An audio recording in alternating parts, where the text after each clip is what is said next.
Never Never track is located 440 kilometres northeast of Alice Springs, on the northern edge of the Simpson Desert. Here you'll find Lindsay Bookie's country, an Arenda man who grew up around Tobermory. Lindsay is custodian of a 7,000 square kilometre area across to the Queensland border.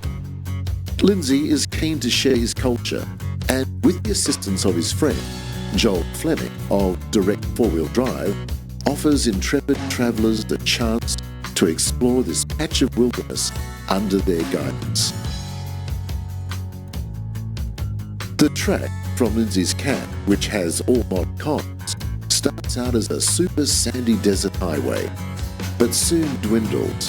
Vision is bounded on one side by a stretch of dune, and on the other side by a trail of trees and coral sand that is the Hay River. Each trip is visually different. Here, the rain a couple of weeks ago has brought out the wildflowers.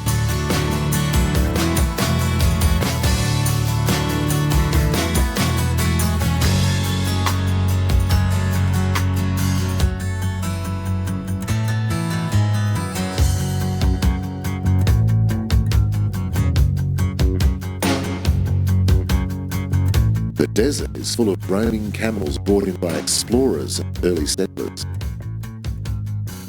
Our isolation is visited by a curious busted bird, and budgerigars swoop overhead. Dingoes flicker into view before disappearing back into the foliage.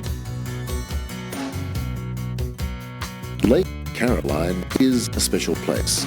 A series of flat clay pans in breakaway country reach through a crossing down the soft sands of the Hay River, past the Soak, where Lindsay tells us the Soak is where water can be reached if you dig long enough, and past the mid with its treasure trove of flints and chips from an older culture.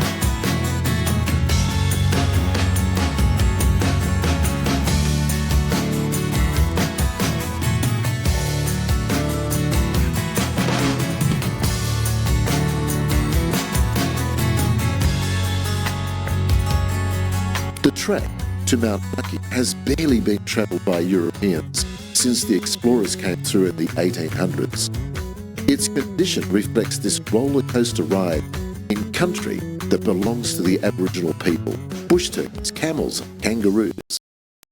We're just let Lake Caroline turn off, and we're now heading over towards Mount Nucky on roughly a northeast heading. The track across to Mount Nucky is about 60 kilometres, and it pretty well follows a straight line course. The vegetation is pretty light, and it's pretty easy driving.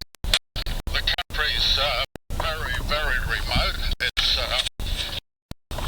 as far as I know, hasn't been visited by white people since the days of the explorer Winnicky and possibly Lindsay back in the late 1800s. And so the people coming across here today are probably the first white people that have been through here for over a century. Making camp at Mount Nucky for a couple of nights gives Lindsay a chance to show off one of the highlights of his country. Soils pounded solid by waters millions of years old form the ancient ridgeline, which is the backdrop to the camp. Here, a chance to sit around the fire and yarn after a few challenging hours driving is most welcome. Sometimes bush tucker, bush turkey or kangaroo, cooked traditional way, is on offer.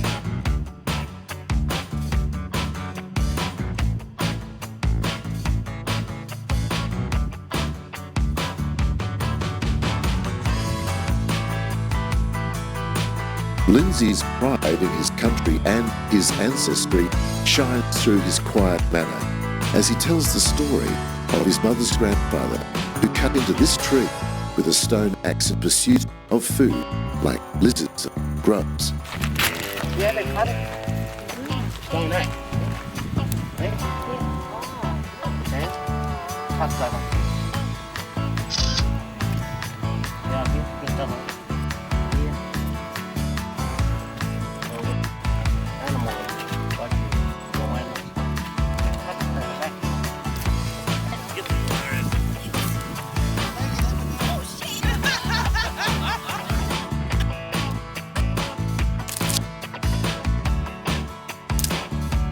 In some seasons, depending on the weather, Mount Lucky boasts waterholes. Regardless, the mountain is impressive in its rocky structure.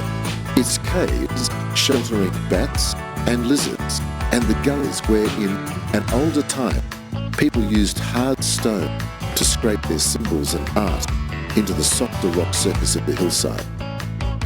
Our return trip was rewarded by a much-needed shower at Lindsay's camp after travelling between 400 and 500 kilometres of country whose isolation offers travellers a chance to get close to the indigenous people of the Simpson Desert as they experience the impact of the remote red centre, the howling of the dingoes under the sky overflowing with stars, and the challenges of driving the Never Never track.